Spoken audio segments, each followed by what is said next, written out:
Yeah, Hmm. from a person outside the US perspective, it's Yeah, been really good having so many of these events be virtual as well, because obviously, normally it would be quite expensive for yeah, people to from New Zealand to bring a attend a whole lot of team that even. stuff.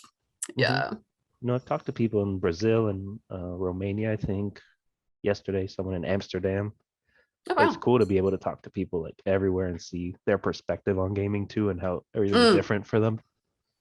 Yeah, because it is actually it's a perspective that you don't often get if you tend to I think people tend to fall into these kind of habits where they'll read the same websites, listen to the same podcasts, play the same types of games, Hmm. watch the same streamers, and it's very easy to kind of get in your little bubble and not get that much outside perspective. So yeah. I think even I've been playing different types of games and like loving them just because I'm getting review codes from people for smaller games or trying a lot of different stuff. But I think a few years, like I used to be into Madden and like Call of Duty pretty much. Like I had like the same games that I would play. Yeah. And then I started trying different things that I missed out on. And it makes me go back and like, oh, they're making a new one of this game, but I never played the old one. So I'll try older games too, Yeah. which is cool. Yeah, instead of just doing the old like, oh, well, I played NHL 15, so I'm gonna play Yeah. NHL 16. I'm gonna play NHL 17.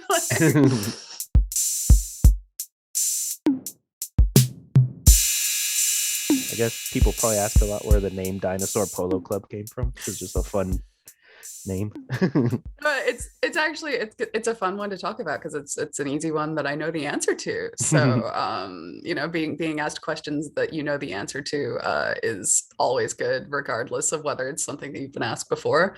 Yeah. So Dinosaur Polo Club was founded by our founders Peter and Rob Curry, and so they were down here in New Zealand.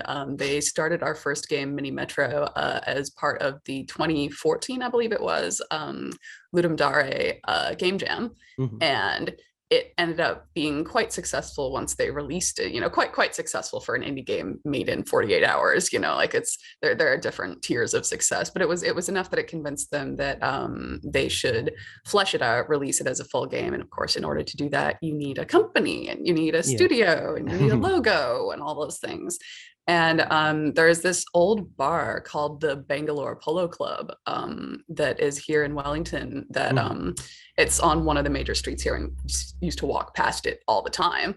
And at some point, Pete's kid walked past it while he was wearing some dinosaur PJs that said Hmm. Dinosaur Club, and he literally just looked down and was like, "Oh, Dinosaur Club, Bangalore Polo Club." Put Dinosaur them Polo together. Club, and that was literally it. It was just like happening to be walking past a bar on the street and noticing that his son was wearing some PJs that had almost the same name. So Mhm. It's really fun, and the logo is really cute. So like a yeah, oh, I dinosaur. love it. Yeah, it's so cute, and it's just it's good because it sort of establishes our tone straight away. Like you're not going to look at that logo and that company name and think that we make like super serious games for, I Hmm. don't know, goths or whatever. you know? Yeah. Can you give me like a summary of mini motorways for people who haven't played it, or like the pitch Yeah, of what it definitely. is? So Mini Motorways is a game that is I always call it a minimalist strategy sim, Hmm. because basically what it is it's not quite a full-on strategy game, but it's also not quite a full-on simulator. And the randomness element to the building spawning actually adds a degree of kind of a puzzle game Hmm. to it as well. Basically, what happens is you play the role of a city planner whose job it is to draw the roads that connect the houses of your city to the destinations where the people are trying to go. And so the maps are modeled after 11 real world cities. And what you do is basically you will select a map and you're like, all right, cool. I'm going to be designing the highways of Los Angeles today. And you will have to navigate around the existing coastline. You'll have to build bridges over the rivers. You'll have to take care around like the hills, because you won't be able to build motorways up over a certain elevation. And your city will start out small. You'll draw a few little roads in between the destinations and the houses, and then it will just grow around Yeah. you. And so each map is just a it's just kind of a beautiful little thing to watch. They're just these procedurally generated maps where destinations will spawn at random. Houses tend to spawn in neighborhoods, so there's a little bit more cohesion there. And as things blossom and grow, you just have to control the traffic that arises from the natural tangles of the roads in your city and the natural congestion that occurs when too many people are trying to get from one place to another place. It's one of those games that we're constantly told that it people are surprised by how complex it can get Yeah. based on how simple it looks. So, No, it which is does. exactly our Yeah, goal. it does look super simple, but there's the thing that it starts out with like just connect this one thing, and it's like the screen is super zoomed in, and then at the end you're like super far away. Have all these streets, and you don't know where the cars are going and all this stuff. But it goes from Yeah. like simple and like relaxing to like crazy and hectic out of Mm. nowhere, especially if you're using the fast forward time. Yeah, And and then it starts to especially if get you're crazy. not paying super close attention as well. Like I know I kind of tend to zone out when I'm playing games sometimes, I'll just Hmm. start thinking about something else. And if you do that when you're playing mini motorways, you're going to look down at your screen at some point and be like, oh fuck, Yeah. Yeah.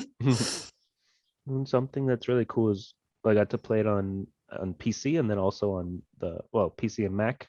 I tried both, and then on mobile I tried on my iPhone and my iPad, but it's like the same game both ways, Yeah. which is cool. Like sometimes it doesn't work out like that. They have to like change the controls or anything. Like the only difference Yeah. sometimes using your finger is harder than the mouse, but other than that, it's the same game and like it Oh, translates well. that's honestly so good to hear because that's something that was really important to us. The Hmm. game was originally developed as part of the launch package of games for Apple Arcade back in September 2019. So it was originally developed for touchscreen, and it was the desktop controls that actually came later. But we were really intently focused on trying to replicate the just kind of the feel of drawing, Hmm. like it, that because that's what it is. It's not about, you don't want to make it feel like people are using a touch screen, but you want to make it feel like they're drawing a thing rather than controlling a mouse to make a line. Yeah, I mean it's good with the mouse. With my probably if I have the bamboo for drawing, that would be Mm, probably cool to use yeah, to I feel tend to like you're play it drawing the on a streets. surface for that reason. Yeah. Hmm. You know what? It's a lot of fun. I've been playing it a lot. I think I made it to Manila. I finally beat Nice. Manila, Yeah. which is later Oh, on. you have been playing a lot then. Yeah, that's Yeah, pretty deep and I've in been the map playing. unlock Hmm. process. Good for And I've you. been doing on Steam and on my phone and iPad just to like try it out both. Mm. Hmm. Well, I'm really glad to hear you're enjoying it so much. Yeah, it's like a. And then I got to try mini. What's the other one? Mini Mini Metro. Metro. Yeah. I got to try that since we didn't get to talk. I was like, let me jump into there, and Yeah. because it's also on Apple Arcade that I got it. I think like Mm. last week, just because I was paying for Apple TV and Apple Music, and they're like, you could pay the same for Apple Arcade. So I got it and started trying out more Yeah. mobile games. The Mini Metro, I guess I didn't understand it right away as well because I was used It's to a bit this. more abstract, I Hmm. think. Yeah. But it's still the same concept and really cool. Yeah. And it's actually, despite the fact that it looks more abstract, I would say that mechanically Mini Metro is simpler just Hmm. because of the way that the way that the mechanics of transport works. Basically, if you're talking about trains, your train is always going to be moving in a line. It is always going to be moving either in one direction or another direction, Yeah, and you always know where it's going to move next. Whereas with cars, yeah, you don't know you where know, they're they going ever. they could go anywhere. Especially when you have like multiple destinations of the same color, you don't know where they're going to try to go and try to build the Yeah. like the highway to get them somewhere. Yeah, and especially if you're like deleting your roads, in the middle Yeah. of like a game and redrawing them, like the cars will find their way around that. So yeah. Hmm. And then I guess do you have a strategy of using the regular speed versus like regular versus fast forward mode? Or do you Oh, jump between both? I always You play on just go. fast forward because personally I'm just a very impatient person. Like it Hmm. has nothing to do with me being a developer of the game and everything to do with just that's just my personality. Yeah, I'm like that too. That I'll jump, especially with shooters. I'll like try to just run in there and shoot everything instead of Mm, try to hide and just try to do everything fast in games.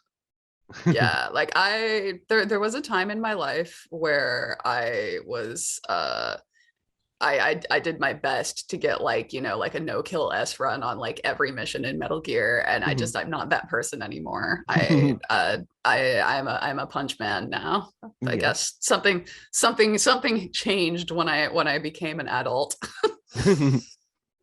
Um, that's what's your contribution to the game, like through your job or what kind of stuff you work on at Dino Polo Yeah. Club?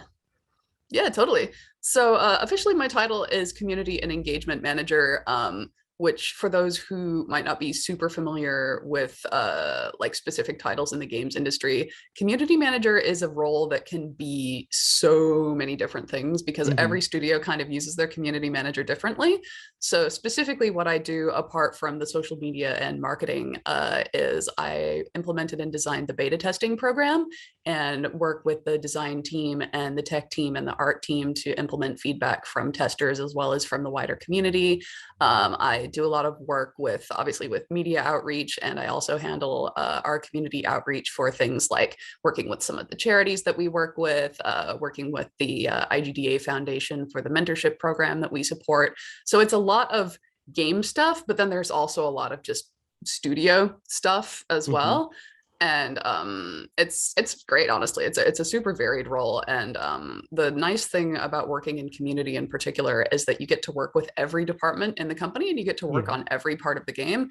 Because if you are getting community feedback regularly and implementing it properly, then it just means that you should be talking to everyone and you should be working on a little bit of everything, because otherwise people aren't getting the information they need. And it's really cool to be able to help the team out that way, and yeah, just make sure that I can get people access to the data that will help them out. Like a really easy example is anytime we're making changes that may affect people's high scores, one of the things that we do is organize testing rounds for specifically like score harvesting purposes. So like we'll open up a round on Apple Test Flight and get all of the arcade testers together to just play around on XYZ map and tell me what your scores are, and then just run some analytics and some spreadsheets and do the boring mathy bits to, like get the score bands and make sure that the players that we are affecting with our actions are not the players who are going to be discouraged because they're brand new to the game. So yeah, it's a really interesting and varied role, and yeah, I just absolutely love it. Yeah. No, it's cool that you get to do like a bunch of everything. Yeah. And it's really weird to say this, but I actually found the marketing stuff was quite fun as well, which was just definitely didn't expect that. Yeah. I come to working in games from a background in working for a sports league. So I was working for a hockey league, handling their social media and promotion stuff, promotion videos, sideline reporting, stuff like that. Hmm. And then transitioning into games and using some other skills that I had in my background when I worked in comic book and book publishing Hmm. is it's been interesting because a lot of the stuff you can actually just sort of reuse and relearn, and then a lot of it just doesn't work at all and you just have Yeah. to teach yourself over again from scratch. Hmm. Were there big things that changed in the beta testing, I guess, or anything huge that they changed in the game that maybe didn't work at first, or something new Oh that yeah. came from it? Oh yeah, we've made a lot of changes. The game has evolved significantly since its initial release on Apple Arcade, which is great, honestly, because I think that unless you somehow manage to release the perfect game the first time around, there are always going to be changes. There are always going to be updates. There is always going to be things you can improve upon. And Hmm. anyone who thinks that their product is perfect on day one and has no room for improvement is either full of shit or just delusional, you Hmm. know, like they're either lying to you or lying to themselves. So one example is we have taken a lot of community feedback and done a lot of testing on the traffic light upgrade. When the game first launched, the traffic lights were not good. They got in the way for a lot of reasons that were design related and then some reasons that were bug related.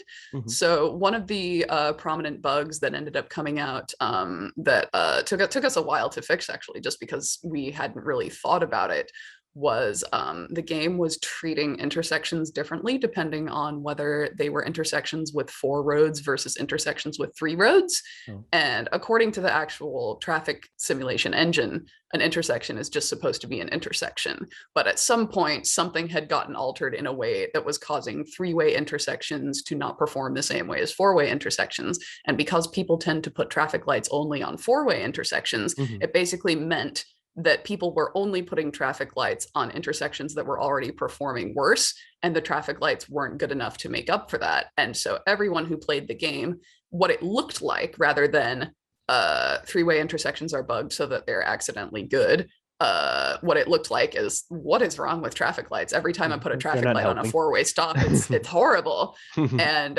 so we ended up putting a lot of work into adjusting some fine little details about the way the traffic lights function, just to make them more of an attractive option, and to make them more interesting to play, because of course visually they look really great on the map and we want people to use them, but we also don't want people to feel backed into a corner to use upgrades that aren't beneficial to them. So yeah, and another big example that I can think of off the top of my head is just that a lot of our map suggestions come from players. So we have players from all over the world. Our games are localized in a whole bunch of languages. Mini Metro is currently in 22. And because of that worldwide appeal, and because of the fact that it has Steam Workshop support, which means that people can build maps from all over the place, or maps of places that don't even exist yet, it just means that we have a player base from all over the place, and they're always very excited to tell us about new locations that we can explore for designing and building maps in, which is awesome. Yeah. And then I guess both games are about transportation. Is anyone on the team a civil engineer or something like that? No, but we're all kind of like hobbyist urbanists. So like way back in my early career, when I first moved to New Zealand, I actually worked for NZTA, which is like the New Zealand Transit Authority, as what they were called at the time. And I actually like used to give driving tests to teenagers. Like there's a bunch of us on the team that have like little bits of background like that, even if none of us is like a trained engineer. And we're all the sorts of people who are very passionate about urbanism and about city planning and about urban development. And so it's something that we feel very strongly about, even if we're not necessarily trained in it. And yeah, it's cool being able to work with those people and consult with them and hear from them and talk to people. It's one of my favorite parts of the job. And when building a new map, you guys look at the actual, I guess, the transportation or the transit maps of these places, or? Yeah, basically what we do is we typically, for motorways rather than metro, what we do is we consult the geography first, because in mini motorways, there are no fixed points of, like, everything is just going to spawn where there is land, basically. The only places where stuff does not spawn is the tops of mountains, the insides of hills, the coastline, etc. And that, makes sense. But what we also look at is there actually enough land to support a thriving and interesting highway system to make the game on in this area? Because there are, of course, a lot of cities in the world that are built on very small strips of land, or they're very vertical. Like, it would be tough to replicate an environment like, say, Hong Kong in a mini motorways map, just because of the way that it's built. And because of the way that it's built, it doesn't have many highways. So yeah.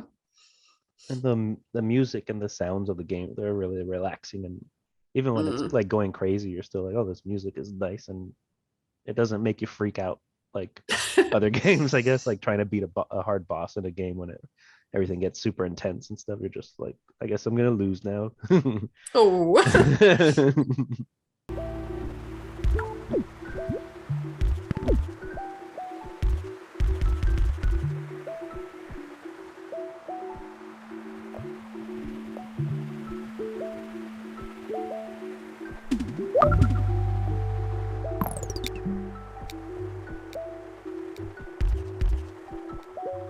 Yeah, I love our sound systems so much. Our audio engineer, Rich Vreeland, composes under the name Disaster Piece, and he's just a genius, man. Like, working with him is an absolute joy, and he has these he just has such funky ideas. Like, he never approaches designing the audio for a new map with just like, okay, how can I make this sound peaceful and pleasant and good? Like it Mhm. often does, but if you listen to it, there are individual things you can do in the game that can actually cause the music to get quite dissonant or to change it and make it a little discordant. And, Mhm. things have kind of an edgier vibe if you're playing the map in night mode, stuff like that. It can actually get a little spooky and a little atmospheric at times.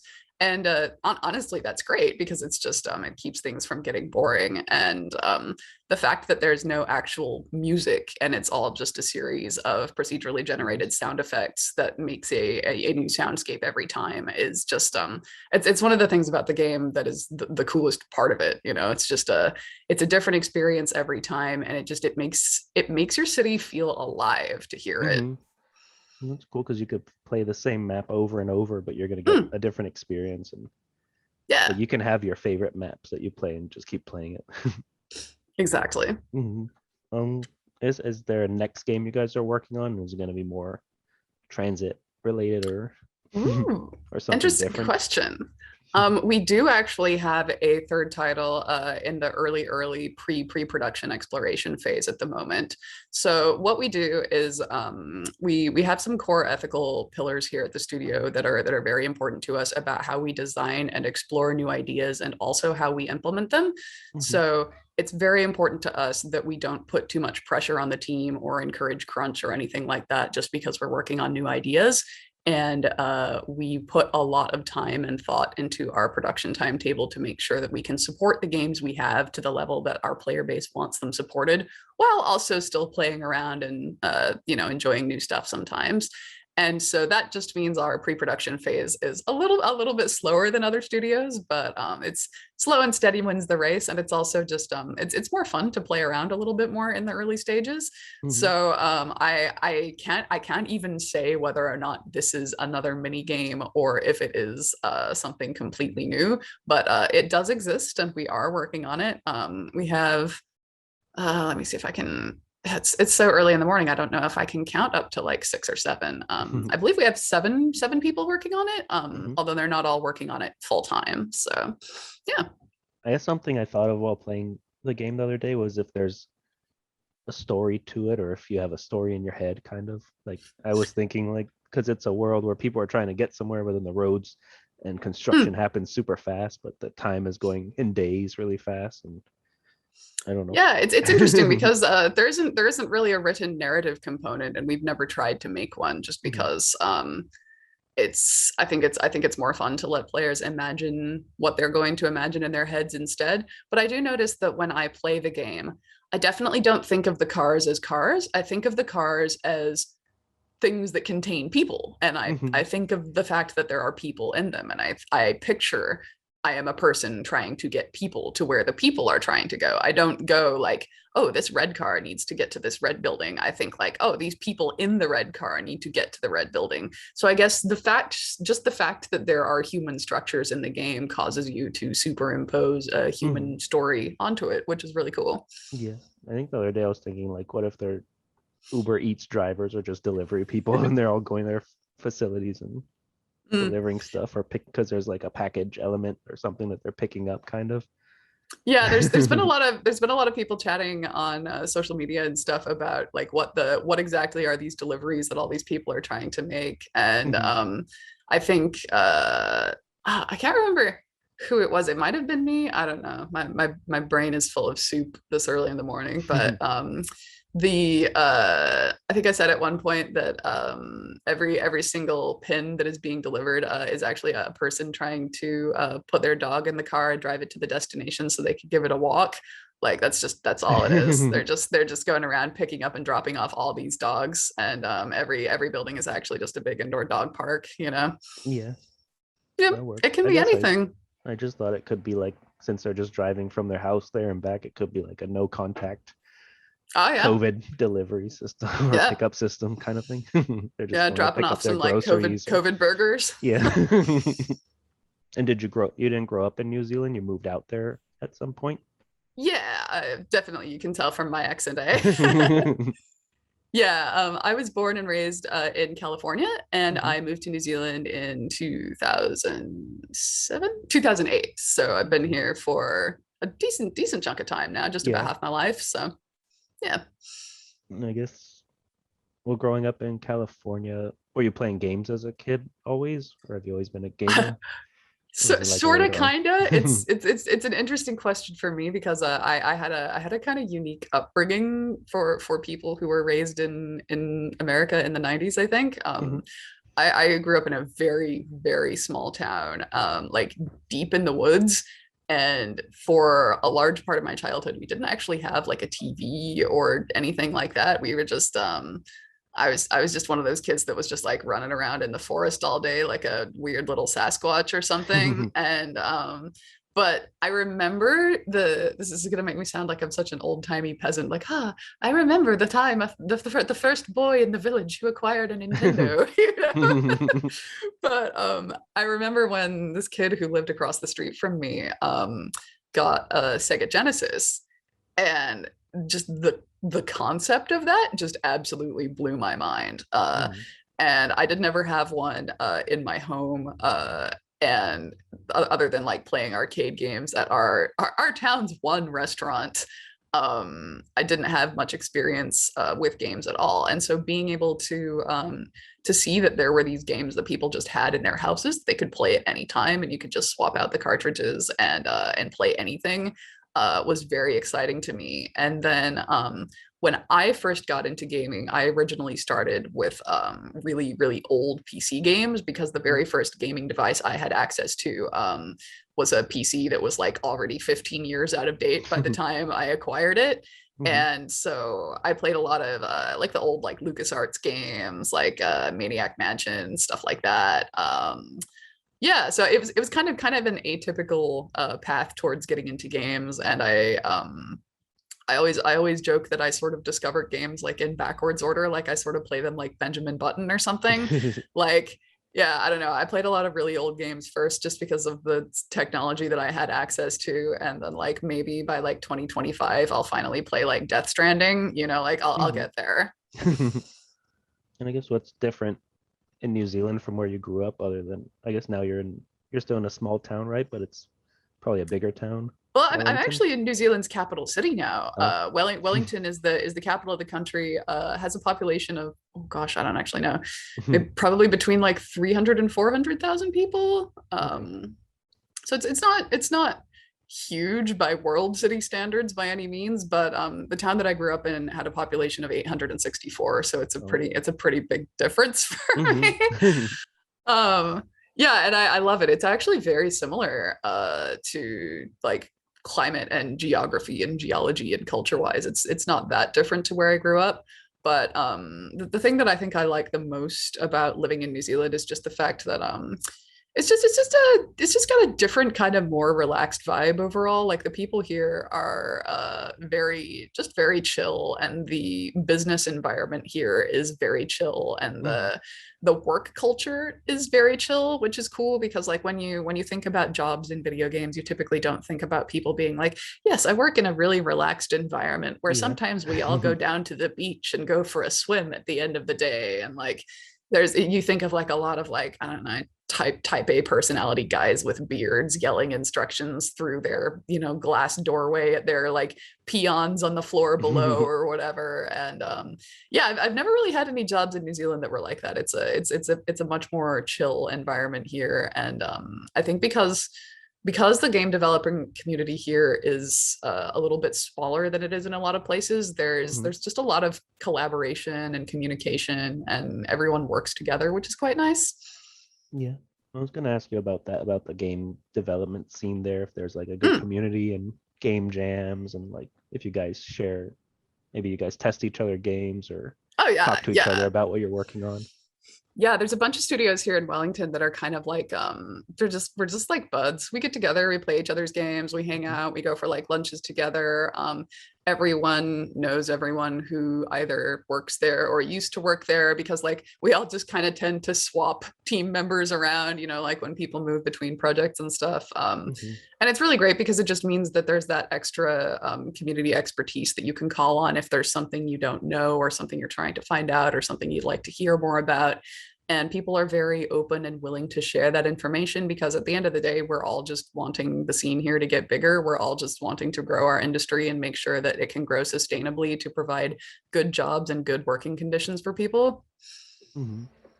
And then how has the last year been, I guess, with COVID and everything in New Zealand? I mean, I feel really weird kind of bragging about it, but like for basically most of the last year, life has just been kind of normal for us, Hmm. apart from the fact that the borders have been closed. We're in a short-ish lockdown at the moment because we had an outbreak of Delta variant here, and they closed everything down to ensure that it didn't spread, just because there's a chance that our hospital systems could get quite overwhelmed if that were to spread through the population here. But up until I think it was early August, it's just been pretty much life as normal. Like I've just been, going to gigs, hanging out with Hmm. my friends. We can we can go clubbing here. It's Yeah. it's been weird, and it's as obviously as someone who has a lot of friends and family in the US and then in other places around the world that are really struggling. It does definitely make you aware of your privileges and how lucky you are. I have spent a lot of time over the last year and a half feeling very lucky and feeling very sober about the fact that it's it's a hard situation to be in, watching people that you care about have to face a totally preventable awful disaster because the people in charge don't seem to care enough about protecting Yeah. people, you know and that that gets me right in the gut. And Hmm. everyone that I know has lost someone. Everyone that I know has they've lost jobs. They've been threatened with getting evicted because they can't go to work or because their work won't give them hours. And then down in New Zealand, we're just surfing. It's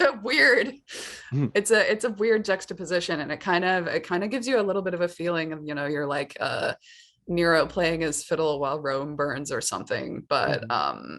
I think that it's really important to not just sit in those feelings and kind of feel bad about yourself and feel bad about other people. I think it's important to try to see if you can translate those feelings into actions that you can take to help people.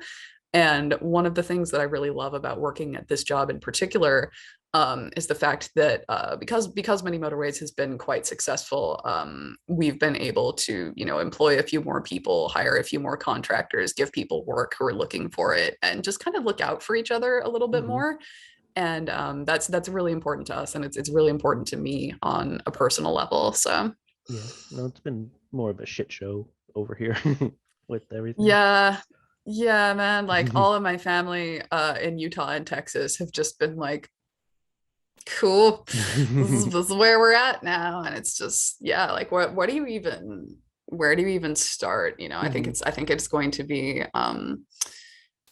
we are going to, as a culture, be collectively processing the trauma of the last couple of years for decades. Yeah. And I don't I don't know how it's going to change things. I don't know how the world is going to respond. And what's really horrible is that I feel like a lot of people aren't actually going to learn the lessons they should be learning Hmm. from this.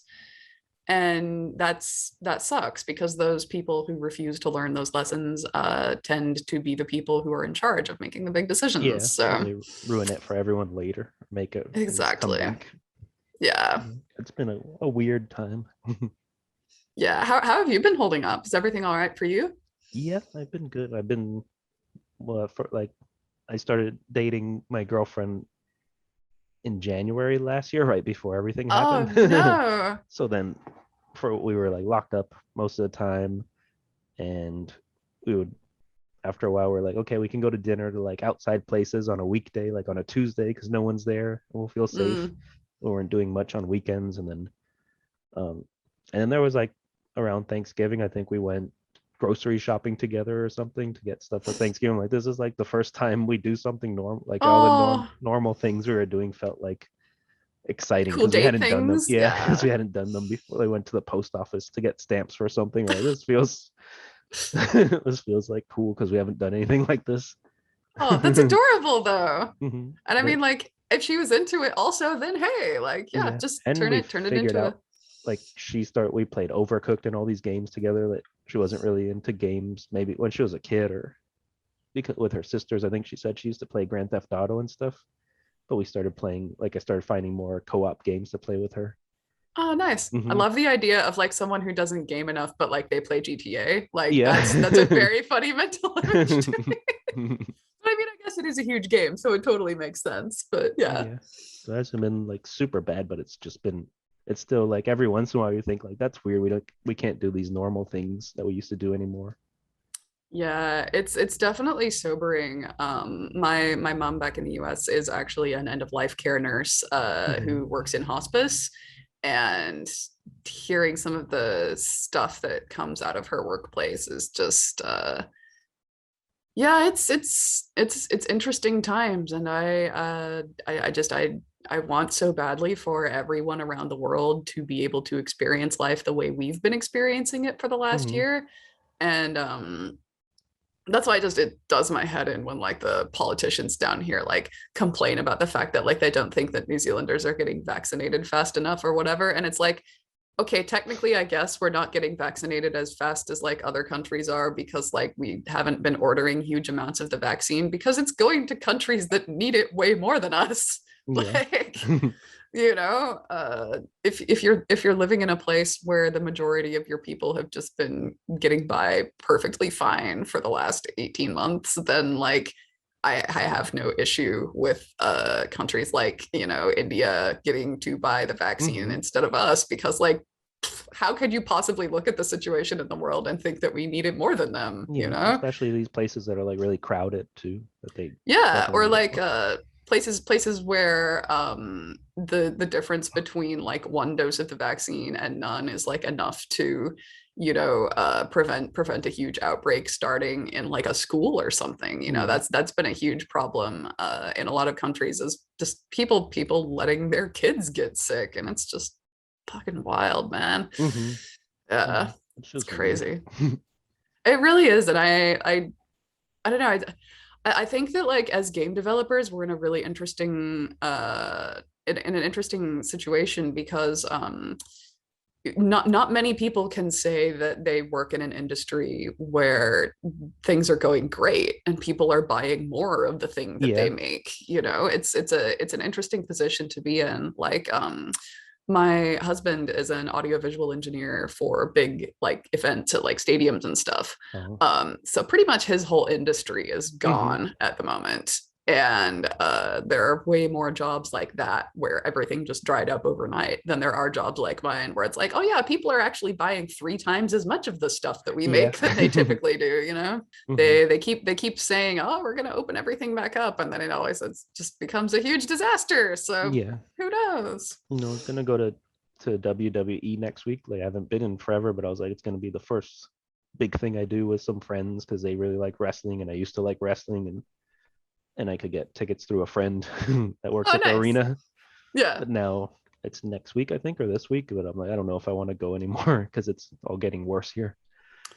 Yeah. And it's like how much of your life are you willing to risk for SummerSlam? Yeah, I'll wait till next year when they come back. Yeah. It'll be back next year. Hmm. Yeah.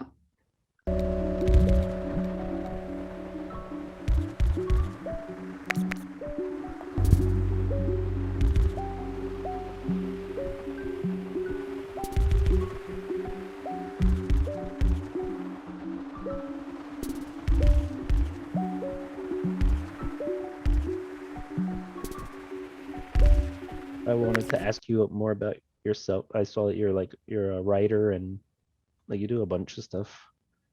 Yeah, I do a bunch of stuff. Hey, like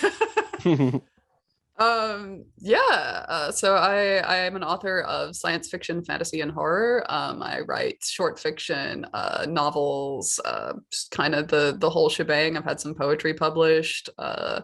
The most recent couple of short stories that I've had published have been back-to-back winners of the Sir Julius Vogel Award down here in New Zealand, which is the award for like the best it's such a subjective term, and I hate using the word because it feels so like just wanky, but the best supposedly science fiction or fantasy short story of the year.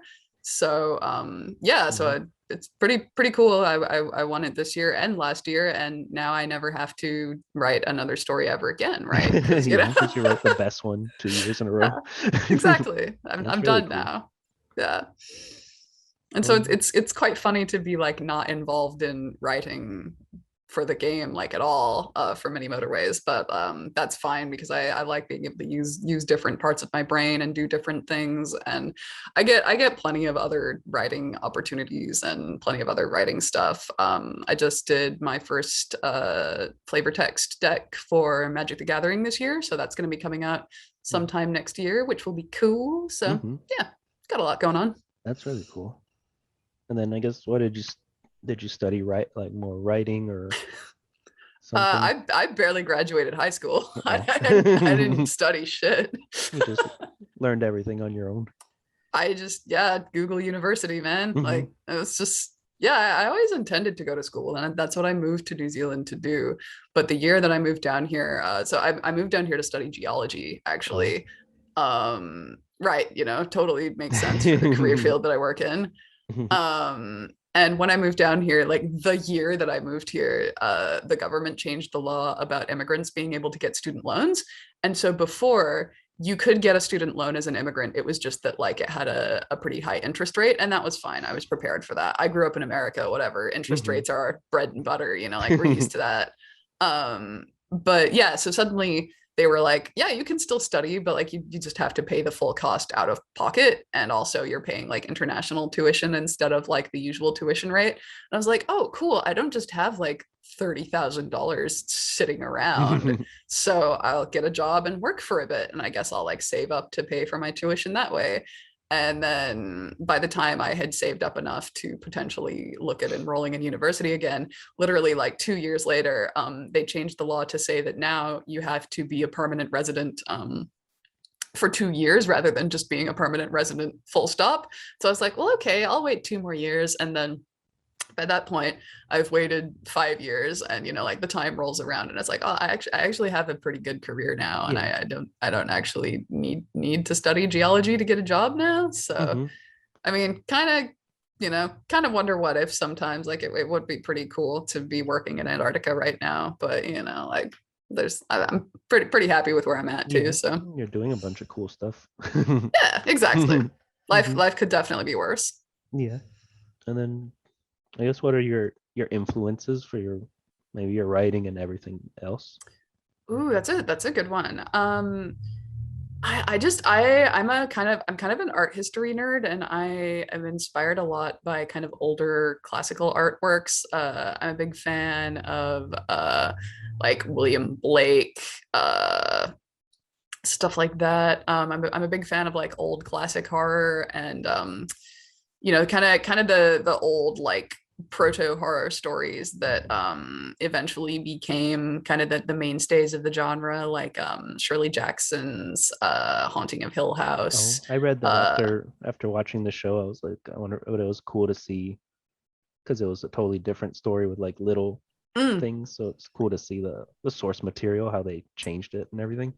yeah, and it's such a lushly written like gorgeous book, and Hmm. I'm a big fan of like old horror films as well, like especially the really kind of the cheesy pulpy ones, like Hmm. those are a lot of fun. And kind of the old like creepy science fiction, like I've been rereading The Martian Chronicles by Ray Bradbury recently, and Yeah, that's I a read that for that's a that's a school. really good one. Hmm. Yeah. Yeah, and then just like I don't know, I feel like one of the cool things about being an artist is that you can just take inspiration from anywhere. It doesn't even necessarily have to be like other art. Hmm. So like I take a lot of inspiration from nature and from plants and rocks and stuff like that. The book that I'm working on, that my agent's going to be submitting hopefully for publication sometime towards the end of this year, once I put the finishing touches on it. is about like a cursed swamp, and it's just got a lot of like weird flora and fauna, lots of like bizarre mushroom crap. So Hmm. yeah, a lot going on. Yeah. And then what do you do for fun, I guess, other than writing and everything else? There's a lot of outdoor activities in New Oh Zealand, yeah. like going to the beach and do you surf and stuff? I would love to surf more than I do. I've done a few Hmm. lessons and I am super, super bad at it, but that's fine because being bad at things can be fun and it's the first step towards being good at things. So there's Yeah. nothing wrong with that. Yeah, hobbies wise, I'm really big on just Hmm. walking around in nature. Like I'm not really a good like runner and I'm not really a good What? hiker, but I love to just walk around and Oh look at wait. stuff, you know. Mhm. I'm getting interrupted. Oh. That's all right. I've got Mhm. the cat Oh. sleeping back here, so I get it. He'll wake up soon enough and he'll be a goblin. So yeah, Oh. I'm big into photography actually. I do a lot of like nature Oh. photography and like architectural photography, that sort of thing. Yeah, I've always I took I did the I started the Miami Ad School for copywriting All for right. advertising, and then I took the photography class because they made us buy a camera, and I was like, well, I want to learn how to like properly use it Mm. from like a real photographer. And then yeah, I've always liked taking pictures of like nature and animals, and then I guess I'll close up with like, what are your favorite types of games or game genres to play? Or are you currently playing games, or is it more you're too busy Oh, with everything else? no, I definitely still play a bit of games. I've been absolutely obsessed with replaying Disco Elysium lately. Hmm. Now that it's got the full voice acting, just because I for a while had a medical thing going on where I was getting really bad eye strain and it hurt to look at a screen. And so being able to play a game that was like fully voice acted and just sort of like squint at the screen and not really look at it was really nice. And it's got so much atmosphere, that game. I love the world building and I love the just the whole the depth of what they've created there is it's a really special thing, and the way it Hmm. approaches narrative is very unique as well. I've also been playing a lot of mobile games recently, just because I've been tinkering around with my new phone, and it's like, oh, I actually have a phone that's new enough to play like good mobile games, and so I'm going back and exploring the last like 5 years of stuff that I Oh, missed, yeah. which is really great. I love Downwell. Downwell is fantastic. I've been replaying Darkest Dungeon actually, Hmm. which yeah, it's a classic, and yeah, I love the changes that that game made to like roguelike games and kind of deck builder and roster management type games as a whole. I feel like it had such an interesting influence Hmm. on that sort of that whole scene. And so going back and replaying the original all these years later after playing so many games that were inspired by it has been kind of cool. Yeah. No, I started playing lots of Metroidvanias and roguelites, and it is cool to go back to the old. Like, I went to Rogue Legacy Yeah. the other day because I heard about it, and it's just funny the whole system of like you're playing like once you die, you're like the offspring of that person, and then you have this big line of photos of the whole family and everyone who's died.